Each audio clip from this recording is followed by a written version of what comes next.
You ready over there? Okay, yeah. Okay. Well, thanks for letting me be here, filling in for Coach Mack. He's having a procedure done today, and so I get to sit in here and drink a Diet Coke and be happy about it. And Saturday review of that. Offensively, and that's what I'm going to speak about. And Tim Skipper will be in to speak about the defense. I'd like to see us start a little faster. We went 3 and out in our first series. We scripted our first 8 plays, and that's the first time in a long time that we've gone 3 and out. So, that was a slow start. And then after that, I thought we really put the pedal to the metal and took off as an offense. I was excited about the amount of shots we took down the field and completed, long passes. That was an emphasis in practice all week, and we were able to not only take those shots with protection, but complete them down the field. So that was a very positive thing. We were explosive with our passing game, which continues to improve. I'd like to see us more explosive in the run game. We had some big runs, but more consistency there. It's a two-edged sword there. We threw the ball so much that you're not going to run and be as explosive in that area.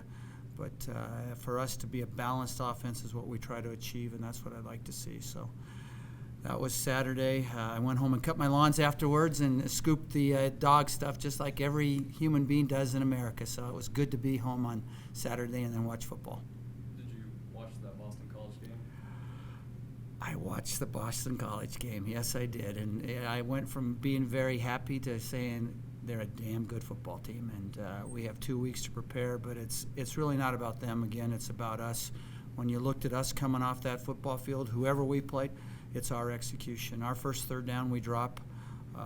There was a penalty that's on us in a situation, so we got to take care of us. They're a really good football team, but again, you beat yourself. Most of the time your opponent doesn't beat you. So thinking about you, what do you need to focus on during this bye week, most of all offensively? Offensively, we need to be able to communicate a little bit better in our points in our run game and make sure that we're directing our whole line to the right linebacker, and the running back knows who that is and can run off that linebacker. And at the same time, our pad level in the run game has to be a little more physical downhill instead of standing up and movement there, so we can work on the run game. And then in the passing game, we need to hit our landmarks. When we don't stretch the field, we get covered, so we need to hit landmarks. How hopeful are you coming out of this week that you can get Ty back in the lineup and even maybe Kevon? I think I'm very excited about Ty coming back. We'll find out. He's going to go through some practices this week, not full padded, but he will be in some reps, so we'll see what happens with him. Kevon I don't know about yet, so but to get Ty back, to give us that depth on the offensive line, we were really playing with 6 guys there, give us that 7th guy. Fred went out on the first play, and we had to throw Kevin O'Brien in. He did a great job, or it was the 3rd play of the game. And then Nick went down later, and we had to come with Moxley. So we really don't have a lot of depth. And to get Ty back, as far as the depth is important, but also to take less reps for the offensive line, because when we practice, those 6 and 7 guys are taking every rep. The more people we have to take less reps, the more we're going to save their legs. How much of focusing on you is also relates to what you need to do to be successful against Boston College? We've started an evaluation of ourselves in the first 3 games. We'd like to know exactly what we look like to our opponents, and that's very important. And so our evaluation of what our opponents saw from us in the first 3 games in formations, on first down, on second down tendencies, and all those things. So we get a feeling of what they're seeing and how do we break those tendencies and what can we do to put that another look on the formation or something to make it look different to an opponent. The 3 weeks have been kind of a roller coaster ride, in part because of the nature of the various opponents. But how do you feel about having established an offensive identity and really what you want to try? I don't know if we've established one yet. You go out of the Colorado game and you said, boy, they can run the football. You go into the Boise game and we didn't run it like you'd like, but at the same time we're down and you're playing catch up, so you have to throw. And then last week we just threw the ball because we knew we could, and they were going to try to load the box and do those things. So I'd like to see us be that kind of team that they say, well, if you take away the run, they're going to hurt you with play action. and if you play back, they're going to run the football on you. So a balanced team, and that's our whole goal, is to be balanced. And I don't know that we've established both yet. And when we do, then I'll start to feel better about it. How do you feel about the way Garrett has played so far? I think he had his best day as far as accuracy on Saturday. He was very accurate. We dropped a deep ball early that should have been caught, and he threw the ball well deep down the field.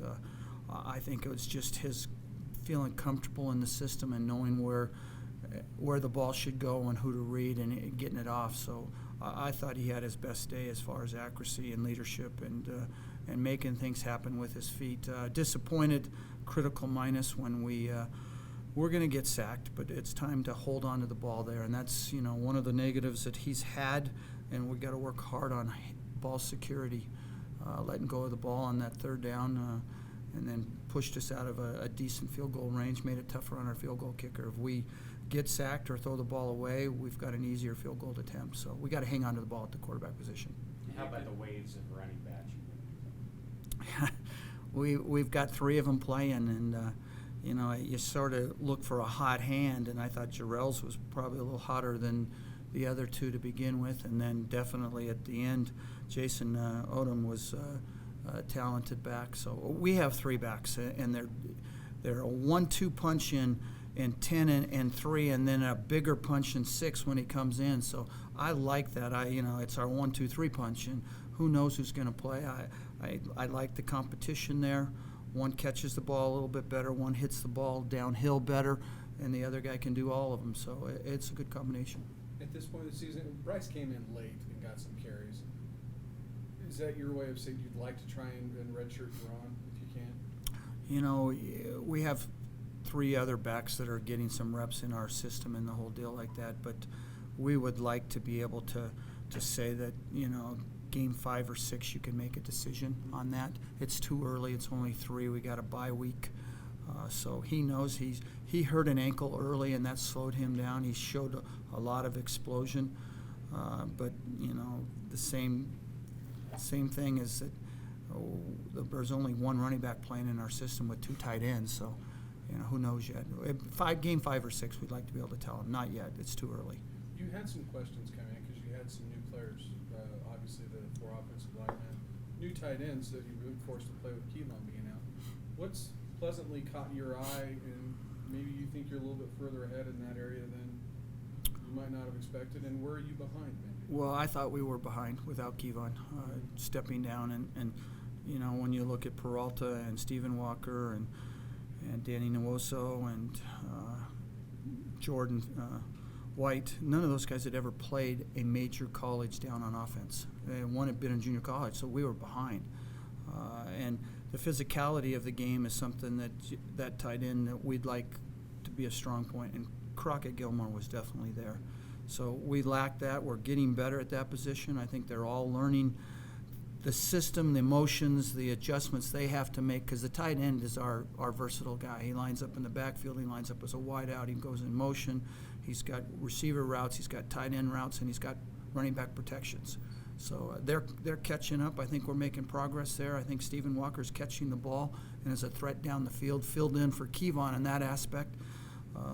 I think we're starting to block better with Peralta and do the things that he can do physically. And Danny Nwosu, we need to get more reps. He can, at 250 pounds, can be a physical tight end. It's just we got him late in fall camp as a DN to a tight end.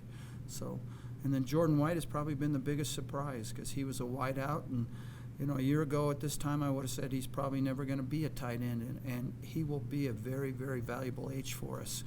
He runs well. He's intelligent. He's starting to be physical.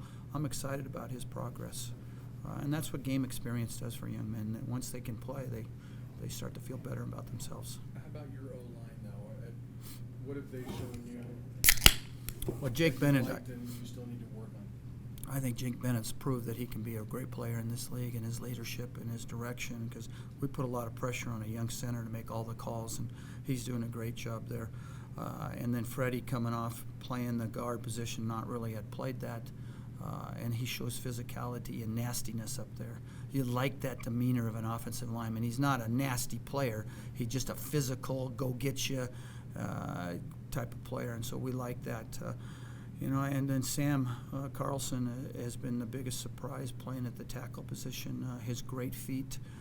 Didn't know if he'd be physical enough, and he's proven he can be. So, and he can handle, you know, those wide rush people. So I'm excited about their play. The other two, I'd like to see Moose come on stronger. He's played well at times, and then he's made some mistakes. But he's also, you know, playing a guard position that he'd only had one start and was on the other side. So, and left-handed is harder than the right-handed position. So. And then, you know, Callender came in and filled in, and for a kid that hadn't played to step in at Colorado and then get the Boise start, I think he was more nervous at Boise, and which would have been this, you know, scenario. And he played better last week, a lot better. So it's a group that is continuing to grow. We got a long way to go. As they go, we go. If they can be dominant, we've got a chance to be a very good football team. If they struggle up front, then we're, you know, scrambling to do things down the field. As your tenure here evolves and as the staff's overall tenure for the full 3 years evolves, how much of this is your offense and how much of it is Mac's offense, and can you put your heads together on that? You know, it's a flavor of everything, and I think we're smart enough to understand that you have to adjust to the talent you have.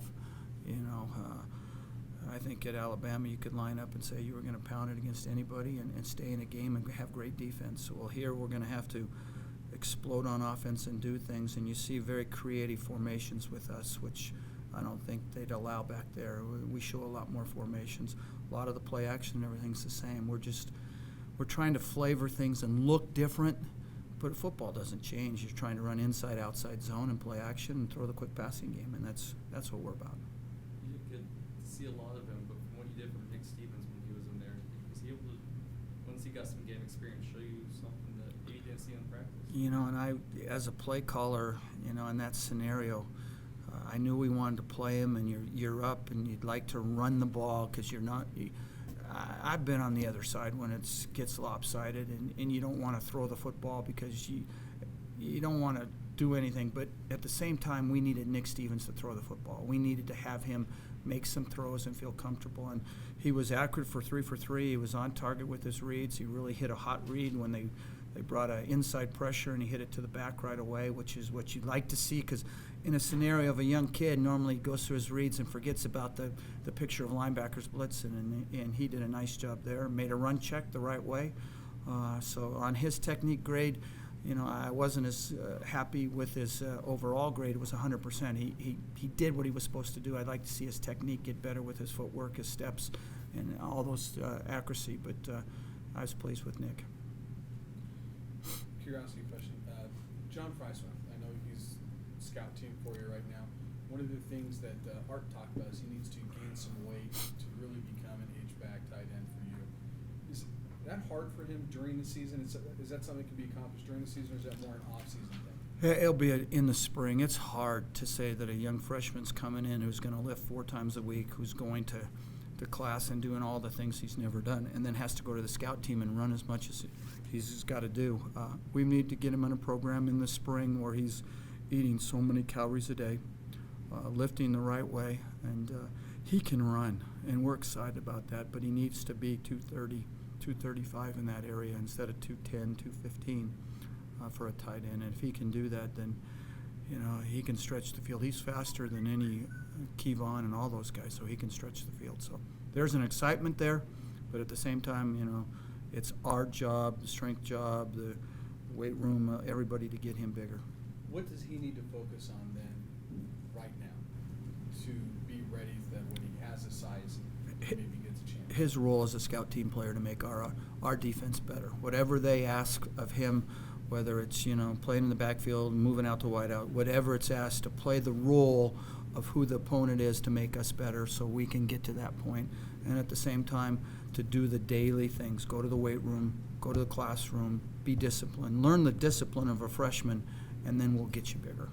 He's not going to be able to spend a lot of time in your playbook right now unless he does it on his own, right? So is that something that he really needs to do on his own? You know, with the new iPads and everything, they have the ability to see that. But at the same time, it's more important that he just plays the role he's supposed to. And we're going to give reps to, you know, guys that are, you know, on our travel roster. He wouldn't get those reps. And I think you learn through repetition, and when we get to spring, we'll have the ability to go so many reps with everybody, and he'll have that opportunity. How valuable has Charles Love been for you guys? I mean, obviously the numbers, what he's done, kind of speak for himself. Just being a guy who's not the size of a wide out, but can really stretch the field. Well, I call him Big Chuck. He's not Little Chuck, he's Big Chuck. And we made a point in our scenario of the first 8 plays to get him involved, because he and Garrett have a special relationship. And when Chuck gets involved early, we seem to do well as an offense. So we tried to get Chuck involved. The third play of the game should have come to Chuck. It was an option route. They covered it. The 5th play of the game where he caught for the touchdown, or 6th play that was involved for Chuck. He's normally not in that formation. And then a little later when we threw and we missed it over the middle to Hansley, Chuck was a primary target, and they covered it. So we had 3 of our first 8 intended for Chuck Lovett. So Big Chuck is a big part of this offense, and we'd like him to stay involved every week. Anything else from Coach? One more question. Was it good to see Elroy take advantage of his chance to maybe move in where Jordan had been playing?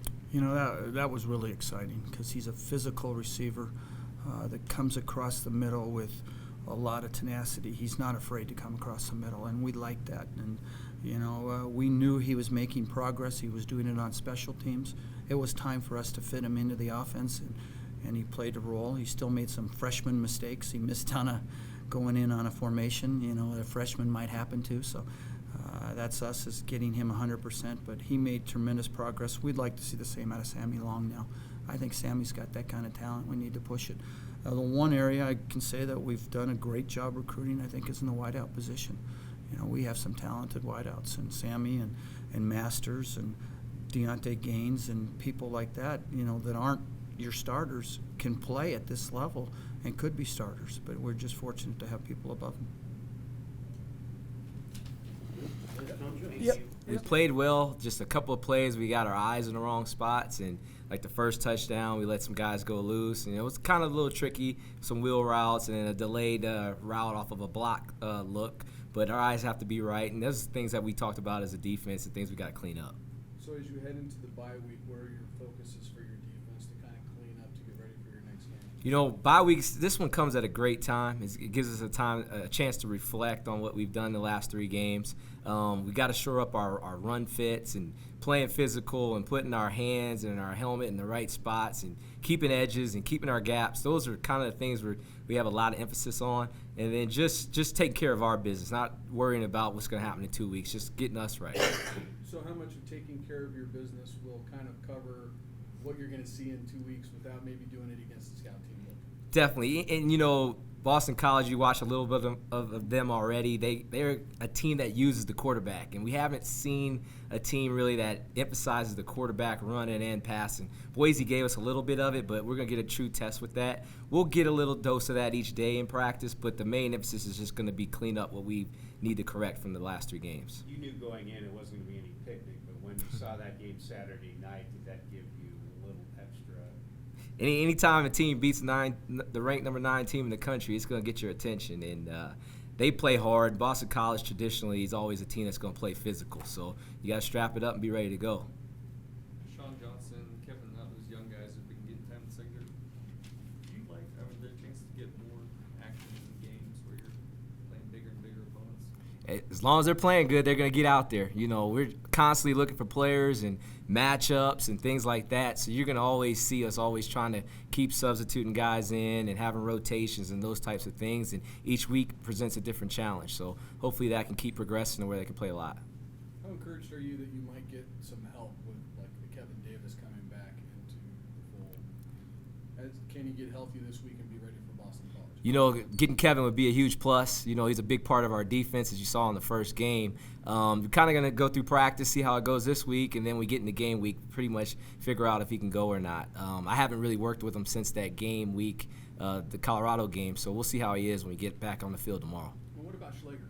Is he to the point where you think you could have him for Boston College? Jake is he's in the same boat. You know, we're going to see what he can do tomorrow. We're going to try to get him in 7-on-7, do some individual drills, see how they're moving, if they're ready to go.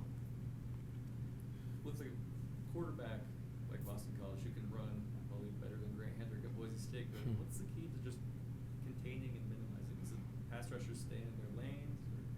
it's gap integrity, and then it's going to also be whoever has the quarterback, keep your eyes on the quarterback. You know, when the zone read stuff first started happening, you don't ever account for the quarterback, and now every defense has to account for him. So just having that focus and that integrity of our gaps is going to be huge, and we'll be up for the challenge. It'll be fun. Going back to Jake, how many strides was he making in earning, possibly moving up the depth chart and safety? We all know what he could do in the secondary, but he was more of a linebacker in high school. Was he developing into a pretty decent secondary player before he got stalled again? Definitely. He was progressing very well. He was having a great training camp. It was an unfortunate hit in the scrimmage, got rolled up on, and the injury happened. But he's a guy that was definitely in the mix. You watch him on special teams, you know he's physical. You know he has a knack for filling gaps and running through lanes and things like that. So we expected a lot of good things from him, and then we had the injury. So it'll be good to get him back out there and see where he's at. The up and down nature of the season so far, I asked this about the offense too, but is the defense able to establish an identity in that kind of a roller coaster ride? You know, our whole thing is playing 4 quarters. We haven't put 4 quarters of defense together. You know, CU game, we started out the first drive good, and then it kind of got out of hand a little bit, and then we found ourselves again to finish it off. And then Boise, it seemed like we thought the kickoff was after halftime. And then you get in this game here that was kind of up and down. So we're still trying to put 4 quarters together playing Ram defense. That's the main goal. With that Boise State game, the defense was still playing against the starters there late in the game, and that's when they were making plays. What was it? Might not have been a week, 2 weeks ago, but you guys saw that was able to really lock them down, kind of maybe show what you could do later on in the season. It's like I said, man. It's like we thought the kickoff was after halftime. We were 2 different teams. I mean, flat out on defense. Like you said, the starters were out there. We were getting the same plays. We just were fitting it up right. We were playing with a little bit more emotion and energy, and did some good things. I think we have to carry over some of that plan into this game here against Boston College, and then add a little extra to it also. Are you disappointed at this point that your defense hasn't been more opportunistic in terms of taking away the ball? You know, I wouldn't say disappointed because you can see our guys are trying to get the ball out. It'll come. It's all about just keep giving effort, and believing you're going to get it out. And we'll get more turnovers, and we'll cause more things to happen. Just from the nature and the style of how the games have gone, you just haven't been in those situations. But I think they'll come up. I think we'll get the ball out a lot more. Is there anything your defense can do better to put them in those situations? You know, it's funny. The fundamentals, it always comes back to that, just being in the right spot. So if you're in the right spots, then you're going to get more guys on tackles.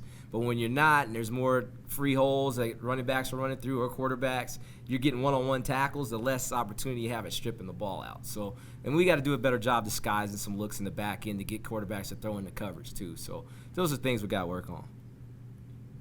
What have you liked best about your defense first 3 games, and what are the things you feel like you need to really focus on this week in the bye week?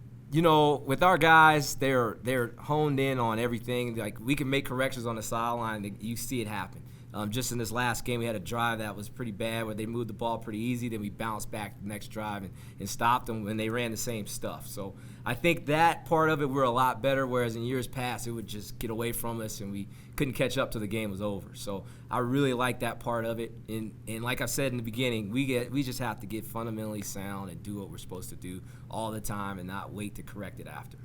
So will this bye week in some ways be a return back to spring camp in some ways? That's where you really work on your fundamentals. Do you spend a majority of your bye week just focusing on those things? Yeah, and Coach Mack, we had a staff meeting yesterday, and we talked about it's going to look like fall camp or spring practice, the style of way we practice with the 3 pods and us rotating through things and just doing fundamental stuff, not necessarily scheming. It's just going to be basics and learn how to tackle and pat placement and hand placement and those type of things, stripping the balls out, tackling circuits, turnover circuits, those type of things, just the fundamental stuff we'll do for a week, and then we'll get back into actually getting ready for an opponent. But given the nature of the Boston College offense, will it help at all to be able to look ahead 2 weeks? We won't, pretty much. We'll do maybe a period at practice at Boston College, but for the most part, it's going to be us just getting us right. I mean, it's going to be all about just taking care of our own business. But coaches are sneaky like that. You'll how much of your fundamental work will have an eye on Boston College without telling them that's what it is? So that next week when you start working on it, that recognition's there. Like I said, there'll be a period of that. There'll be something where we'll do that's strictly going to be Boston College. But for the most part, it's going to be just taking care of what we need to take care of. Do you feel like the secondary's done a better job this season disguising the coverage? That's a lot of the players were saying that's a big thing they worked on. They thought they had the speed to finally do it this year. Yeah, we talked a lot in our off-season study about disguising coverages, and I still think we could take it a notch or two up because we just kind of panic a little bit sometimes. We just need to hold it longer. We need to stay down low or stay high, whatever the situation is. We can hold it a little bit better, and I think we see some things we can tweak a little bit that can help those guys out. I guess you guys look really smart now for going in on Thursday with an early game. Did you know that? Going in? You never know anything. It's just how it happens. How many of you are going to go out on the road recruiting this week? Quite a bit of us. I want to say 7 or 8 guys will be out. And where are you heading? How many guys are staying in state? How many are heading out of state? So I'm headed out of state. I will be in Los Angeles, and I'll be in the Las Vegas area. Have some guys to recruit, and I'll be out. I'll leave Wednesday after practice and come back Saturday afternoon. So that's where I'll be. I think in state we're going to have 2 or 3 coaches handling the state and having select areas to go. As Coach Mack said all the time, we start here in state. That's our main emphasis, and we have some targeted guys we're going to go see. And recruiting's a big part of this week also. Our plans to take care of our guys here in the beginning, and then once we get to Thursday, start looking towards the future. So we're going to take care of both of those things this week. And how much of this week for you guys in terms of recruiting is guys that have already committed to you, going back, checking in on them, keeping that good vibe, making sure they don't change their minds? It's all relationships. Recruiting is relationships from day one to the last day. And, you're recruiting all the way up to signing day. And then you got to make sure they're eligible and all that stuff after. So recruiting never ends. It's a 365-day job. And to be able to actually see them face-to-face is the big thing. A lot of it's over the phone, but when you get to see them face-to-face, see body language, you start to really know how you're doing. Has there been any discussion at all, with Jason possibly coming back to defense? Is that problematic for you guys to work with him? Playing both ways, offense and defense. I haven't really had that discussion. Haven't heard anything about it actually. He's a running back full time. He's not even listed on our defensive depth chart. So that would be something if we had injuries or something, you could go to that. But at this time, that's not part of the plan.